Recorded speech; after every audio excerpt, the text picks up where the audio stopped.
塔鲁哥原来是原住民的族名。1927年报纸报道，经过投票的结果，塔鲁哥风景区被人评选做台湾八景之一。是啥人投票？安怎投票？爱阁查证。会当确定的是，1937年日本政府就有公布。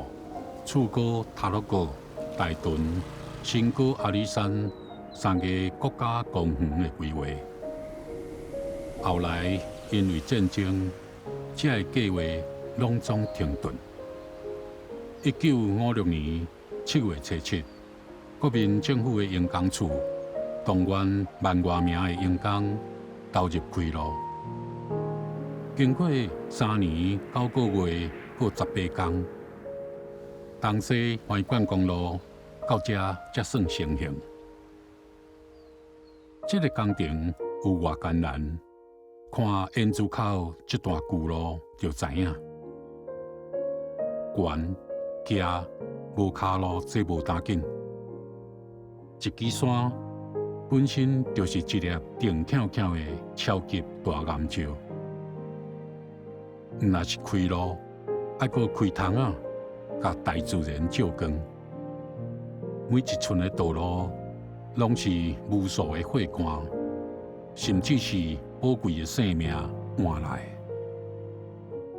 东西环贯公路的上关点是大武岭，海拔2565公尺，霹雳新木住伫个海拔2150公尺的所在，附近。真侪树木拢亲像有发白头鬃、白喙鬚。这种物件有一个雅气的名称，叫做双螺第一。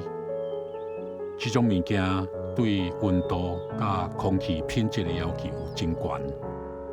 来到有双螺第一的所在，数空气就是一种享受。新木已经3200岁啊。伊看过周边山头的风云变化，嘛有看过当年辛苦的开路人，换做今仔日来来去去的观光客、过路人。对长岁寿的心目来讲，时间对人类过头无情，所以人无法度甲伊做伴。这条环贯公路。